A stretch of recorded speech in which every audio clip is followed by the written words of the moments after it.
and we've seen some quite encouraging uptake at the last two as well. So we thought we'd have another one just to give a bit of an update on what we've been working on, some of the developments we've had in the CPD Centre, and also hopefully to share some insightful information with you all. I do see a raised hand. I'm sure somebody can help Kirsty in the chat in the meantime, if that's okay. But I will just go on to share my screen just now, if you give me 2 seconds.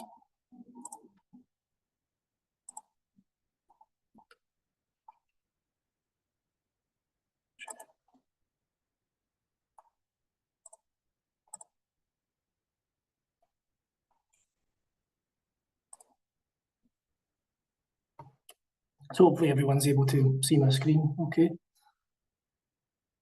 Good stuff. All right.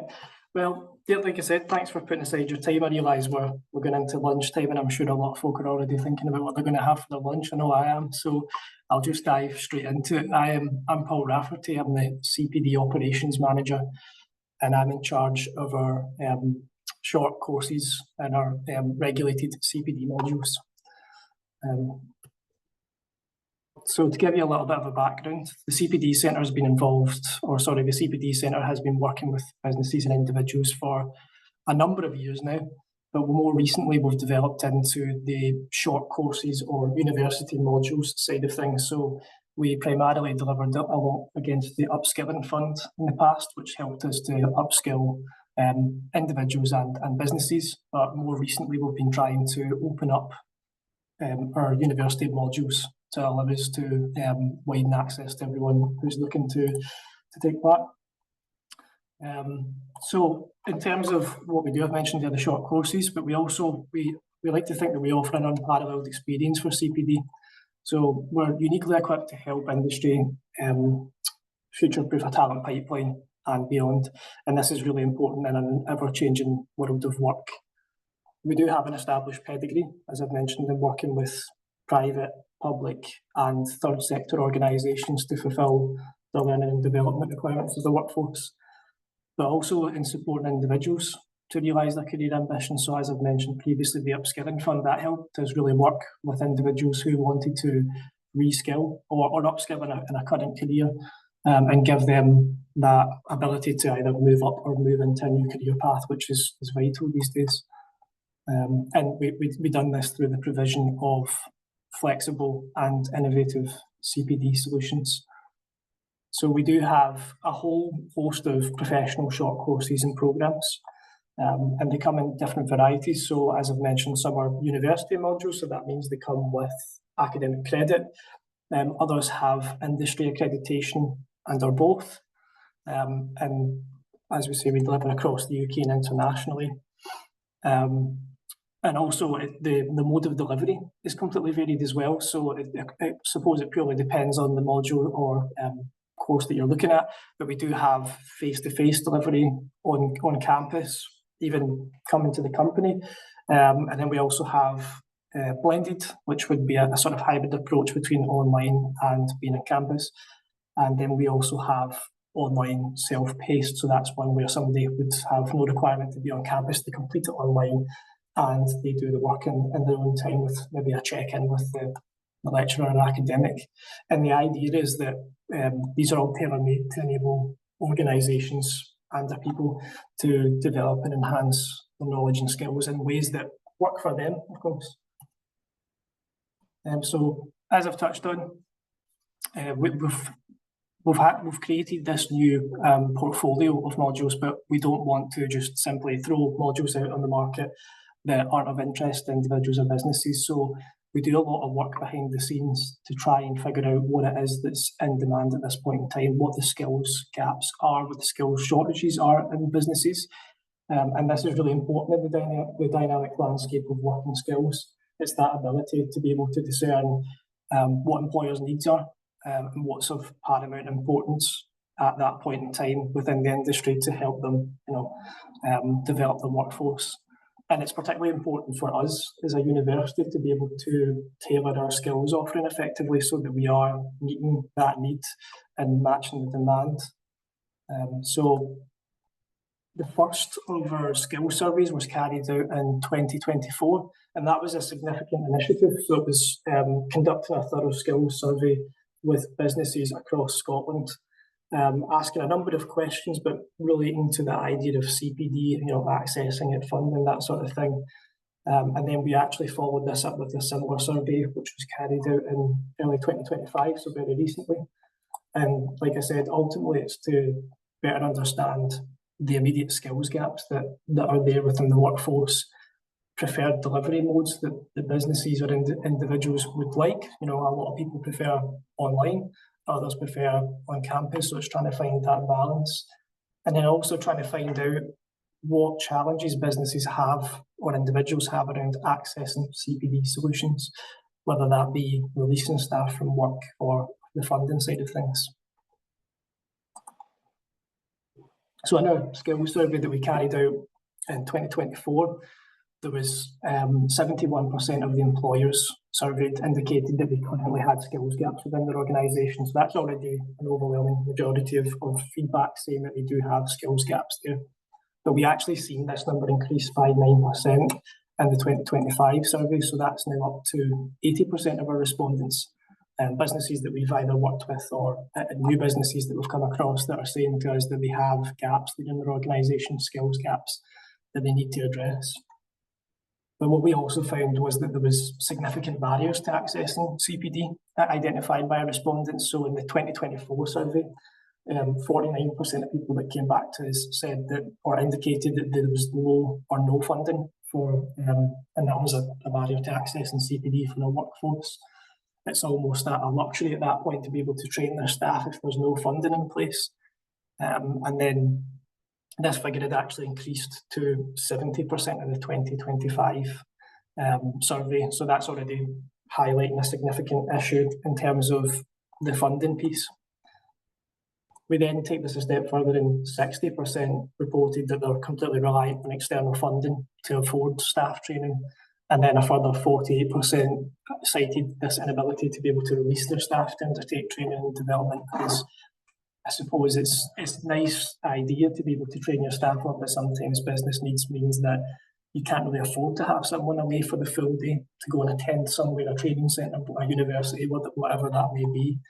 And these are all insights that we use to inform the curation of our portfolio. Alongside the findings from our skills surveys that we've carried out, there has been significant developments in the Scottish context for skills development. So the Flexible Workforce Development Fund was one that businesses could access for this very purpose, but that was withdrawn in 2023. And then the following year, the Upskilling Fund was then withdrawn as well from the Scottish Funding Council. And as I've previously touched on, that was something that the University of West of Scotland delivered against extensively. So we'd supported circa 1,000 individuals in 400 organisations through that fund. And the idea was that they could get it free or heavily subsidised. So it was a real tool to be able to work with individuals, but it was also great for people to come to us and know that was there to be able to access this. But as I've mentioned, that was something else that was withdrawn.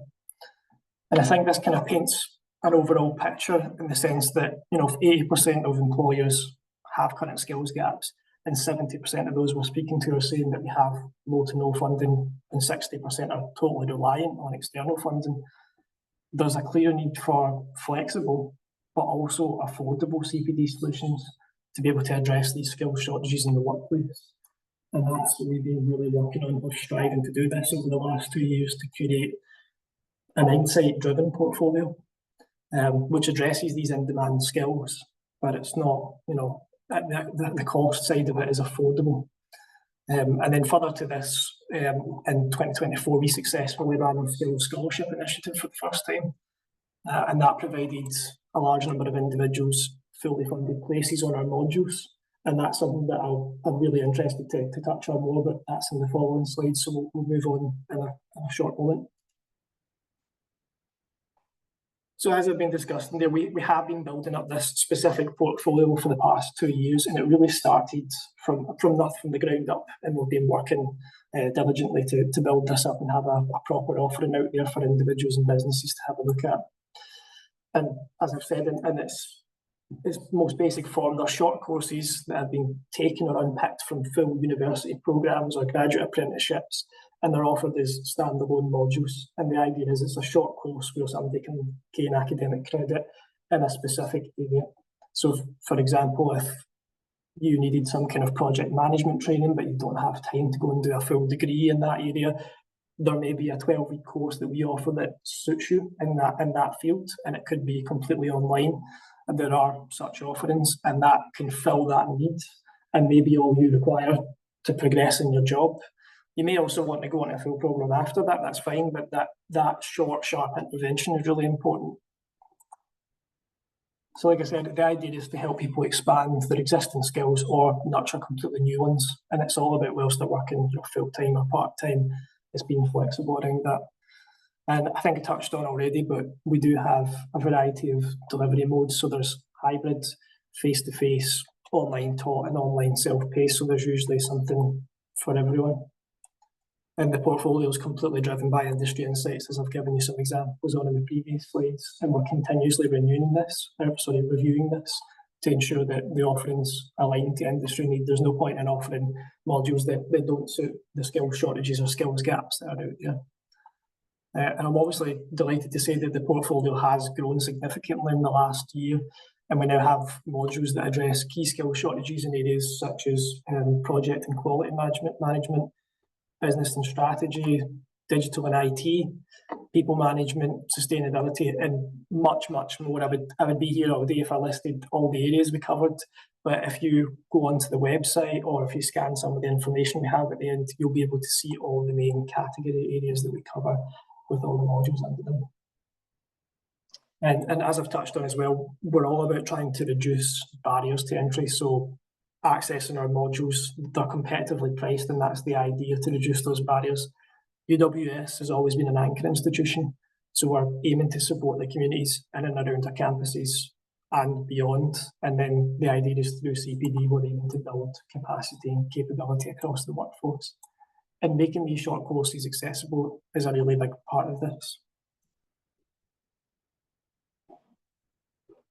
So skills scholarships, that's something that I briefly touched on, but I'm delighted to actually be able to talk about this more in depth. So our skills surveys had highlighted these significant barriers to accessing CPD solutions, and you'll be able to ascertain yourself from reading those and maybe personal experience in your workplace.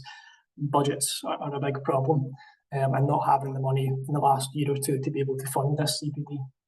And we're absolutely committed to making CPD accessible to all. So in September 2024, we piloted the skills scholarships for the first time, which allowed employers to provide training and development opportunities to staff at no cost. And due to the success and positive feedback that we got from organisations and individuals, we then expanded that across the whole academic year. And that took the offering, expanded the modules that were covered by the skills scholarships extensively to almost the whole range that we had on the website. And we're absolutely delighted to be able to be offering this again this academic year. So the modules that are on the website just now and that are being slowly filled up over the coming weeks and months, you should be able to redeem a skills scholarship subject to eligibility against most of those modules. There's always an inquiry button where you can submit and double check if you wish, but we're always happy to help out and point in the right direction. And the idea is that skills scholarships allow organisations like yours to offer industry-led innovative skills solutions without forking out or forfeiting on the quality. And like I said, they're available for most of the modules, and it allows businesses to improve existing skills, develop new ones in key areas, and then support staff to commence their CPD journey at UWS. And it can actually act as a first step for businesses to discover the wealth of training and development opportunities that are on offer at UWS and empower their workforce at the same time. So it's a win-win. And our team will work with businesses and ensure that the modules that interest them are suitable for their needs. So as I mentioned, there's a submit an inquiry button on all of our modules. We're always happy to have a discussion and make sure that the trainings and skills needs that you have are aligned to the module you're potentially applying for. And if not, we can suggest something that's more suitable.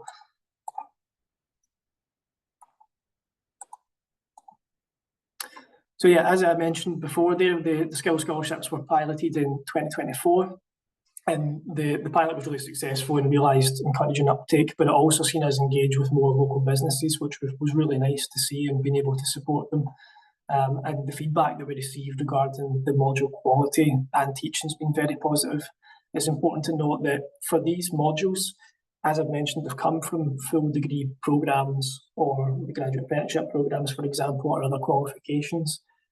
Most of the time, these are the class that is in that module. So if you were to join this class, you would be sitting in the classroom with those on the full programme for that one module. So you're not getting a secondary class or a diluted version, you're getting the real experience that others on the programme are.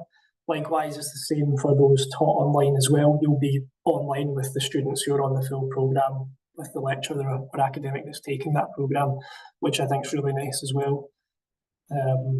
And like I said, the feedback we've received regarding the teaching as well has been very positive. And I suppose it's important to note as well that some of the feedback we've had is that skills scholarships for some of the businesses in their areas have been really, really crucial for them to being able to offer training to their staff this year and the previous year, because there's been little or no budget for CPD and nothing really out there in the skills landscape. And as I've touched on, it's been extended across the remainder of the academic year and into this one. The skills survey that we carried out did identify high demand areas like project management and education, for example, and that's why, amongst the others that I've mentioned there, like change management, for example, we've worked to unpick these modules from wider programmes and then offer them as standalone options for targeted upskilling. So I've spoke a lot here about standalone modules. So they are, in essence, on average, say a 12-week module with 20 credits at the end or 10 credits. It does vary, but it's not purely about isolated standalone modules. Most of them are all meaningfully connected, if not all of them. So either to other CPD modules or as part of wider degree programmes or qualifications. And the idea is that a learner could take a skills scholarship, get a module, begin with that just one module, and then if they choose, they can actually use that as a stepping stone to progress towards a full qualification, whether it be part of a graduate apprenticeship, a full degree programme, or some other qualification that's on offer. And we're increasingly seeing individuals taking this route, so they're starting with one module and then deciding that they really enjoy the teaching, they've enjoyed the experience, they're seeing the others on the full programme and they're thinking, I want to be part of this. And then they have that option to onboard onto the broader programme of study. And we like to think that this approach provides that flexibility that people are looking for. It's not as rigid as joining a full programme. You get the chance to experience it. And then, you know, if you decide you want to continue on, you can. And that helps lower barriers for entry for those who may not be ready to commit to a full degree programme at that point in time, but they want to start somewhere that has a bit of, you know, impact and value for what they're doing in their workplace. And to support this, our website has been comprehensively updated, so it makes it very clear which wider qualification or programme each module sits as a part of. So this means that when you're going on the website, you can make an informed decision about how your CPD choices might fit into a longer term pathway. And that allows for a little bit of sort of lifelong progression planning in terms of you can go on there and see that the project management sits in part of this programme, and that allows you to map that out in your mind and think that's something that maybe you want to work towards in the coming years and months. So as I've touched on, in addition to standalone modules, UWS also offers fully funded graduate apprenticeships and other integrated work-based learning programmes. And through the policy of widening access that I've touched on here, we do offer some of these modules through the CPD Centre. So it's not just from full, you know, degree programmes, honour programmes. It can be a graduate apprenticeship as well. And there's currently 7 different programmes which I've got listed on the slide there. And we've tried to work with the team to break down as many of these modules as we can that are relevant, that would allow you to experience some of that teaching. And again, the same idea, if it's something that's of interest to you, there's always a conversation to be had about, can you move on to the full programme? And that's something that, again, we're seeing increasing uptake on. So I thought it would be useful to give a little bit of an explanation on the eligibility for skills scholarships. They sound wonderful, but what is the eligibility behind it? So, like I said, they're available across modules this academic year. So, starting in September 2025 is when a new batch of modules come out. We've then got further intakes throughout the year. And an award of a skills scholarship subject to availability and subject to meeting the eligibility criteria. So to be eligible for one, you have to have not studied at UWS before. So that includes degree programme students and CPD students where academic credits were obtained. And you need to be ordinarily resident in the UK, Channel Islands, or the Isle of Man for 3 years immediately before the relevant date and have settled status in the UK. And you also need to be ordinarily resident in Scotland on the relevant date. And ordinarily resident in Scotland just means that you live and work in Scotland and you intend to stay here. So you're not temporarily here, but it is your home, effectively.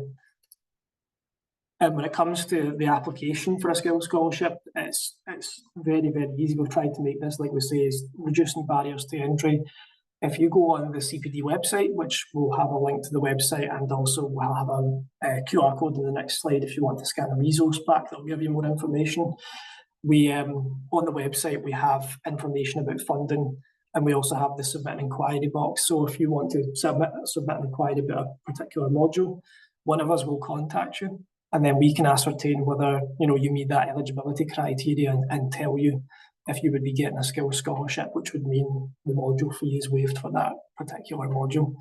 And if there's any other questions when you're looking through the website about the teaching, what the module actually entails, we'll always endeavour to get that information to you, or if we need more information, we will speak directly with the academics involved who can then feed that back to yourselves. But yeah, so once again, I just wanted to thank you all for putting aside some time. I know it's coming up for lunchtime, so it's not always the best time to join, but we appreciate you all being here. We actually have a QR code at the bottom here. If you want to scan that, I'll leave that up for a minute or so. And that allows you to request an employer's resource pack, which gives you a lot of information that we've covered, but also some more. And they're also useful to distribute around anyone who's particularly interested in doing some training or CPD. And then we'll move on to do a little bit of Q&A, so that if there's any questions that anyone has, they're more than welcome to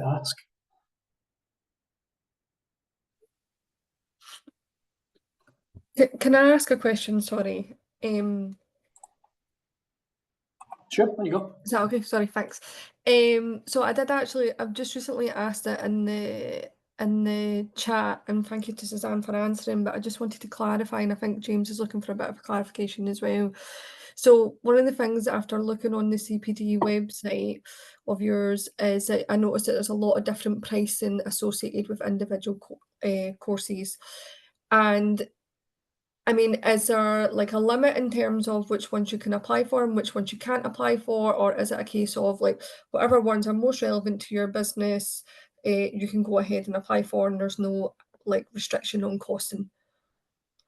Is this, just so I can understand, sorry, I missed your question in the chat when I was presenting there, is this relating to the skills scholarships and the free? Yeah, the skills scholarships that are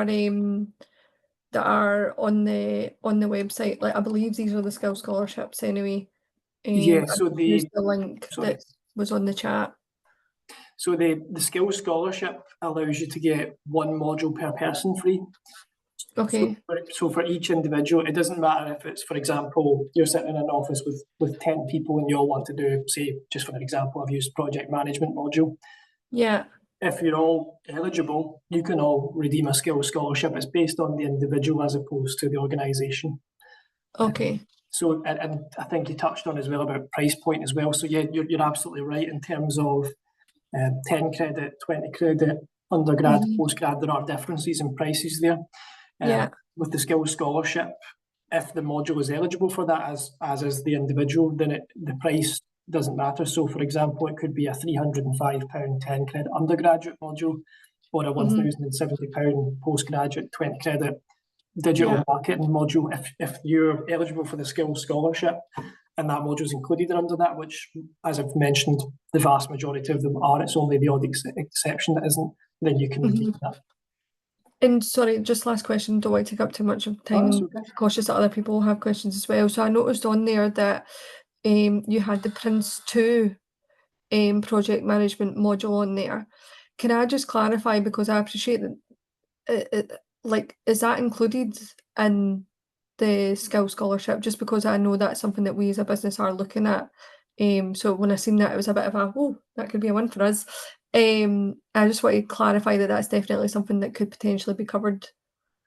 So as I touched on there, the vast majority of our modules we do have, you can redeem a skills scholarship against. There are a few exceptions, and it tends to be the ones that are accredited through another body. So Yeah, got that. Okay. So Prince 2, I believe, unless I'm speaking out of turn here, Suzanne can maybe correct me on this, is one of those which is not included in the skills scholarship offering. But as Yeah. I mentioned as well, if there's any particular module like that and you have a question, just send us an inquiry at that point in time Yeah. and we'll have a discussion with you about it. It's not a problem.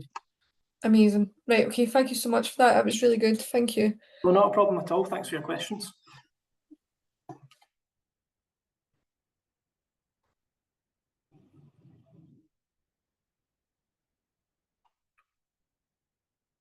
If anyone else has any questions, just feel free to let me know.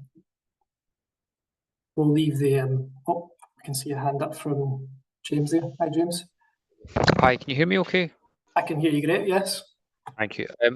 Yep, I think that's really useful. So I represent South Ayrshire Council, so I think there's some good opportunities. What I'd like Mike to do is maybe just get some comms out in relation to this to get services thinking about it. But I would maybe just, could I maybe just run by the comms with one of your colleagues just to make sure my understanding is correct before I put something out, just in terms of that. Obviously, because we need to tailor it slightly for our audience, but also just make sure that factually everything I say is correct and that I don't set an expectation that maybe can't be met. Definitely. I'll nominate her here, but Lee McClintock in our team is the marketing coordinator, so she would be able to get in touch with you and ensure that you're speaking from the same hymn sheet. I also, in the previous slide, we mentioned or the QR code for the employer resource packs. That might be something that would be useful to be able to distribute as well. But certainly, email, as Suzanne's put in the chat there, if you want to send an email to the cpd@uws.ac.uk email address, we're more than happy to assist you with that. That's not a problem. I think that sounds like a great idea just to get the message out there. And as we've touched on, there's a lot of opportunities for people to map out a bit of a plan for themselves by looking through the CPD website, and we're there to assist. Thank you. And just one other question, if that's okay. So I know this is different from the graduate apprenticeships, but with the graduate apprenticeships, although it's fully funded, if the employee, for example, only did it for 2 weeks and decided to pack it in, then there's still an element of they're going to have to pay something. So although it's fully funded, even for the modules, which might only last, as you said, 12 weeks, for example. Yeah. Is there any clause that we need to be aware of for people in terms of any financial payback? The answer for me personally is not that I'm aware of, and I'm sure Suzanne can correct me on this, but that's not something that I believe. I think you're referring to if someone joins a module, perhaps a 12-week module, and redeems a skills scholarship, but then backs out. Is that what you're referring to? Yeah, I mean, it shouldn't happen, but yes, Yeah. somebody joins, attends for 1 Yeah. week, and then decides to give it. You will have planned on the basis that person is going to be there for 12 weeks. The funding will be based on that for 12 weeks. Now, obviously, we internally would deal with that, but we just need to understand if there was any kind of charge that we would need to maybe either pass back on to the employee or deal with ourselves. Yeah, no. So I'm completely on board with what you're saying now. I wasn't quite sure, but yeah. So if someone takes a module and they get that skills scholarship, the funding isn't particularly dependent on the 12 weeks or anything that you've mentioned there. So no, the answer is if they were to back it, which does happen. People's priorities change at times. You know, emergencies come up. There's no liability there in that sense. Okay, great, thank you. No problem.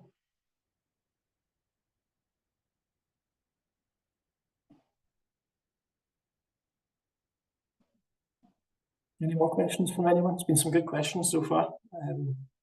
Keep me on my toes.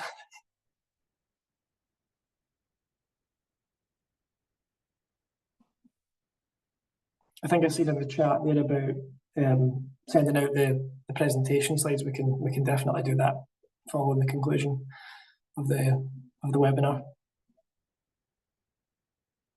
Well, I think we'll leave it open for another minute or so, and if there's no other questions, we can wrap things up.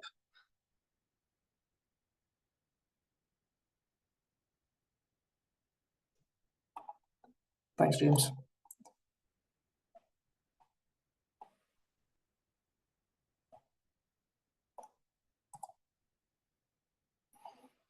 Well, I think we'll leave it there. Thanks everyone. Thanks everyone for joining once again, and we'll hopefully speak soon. See you later.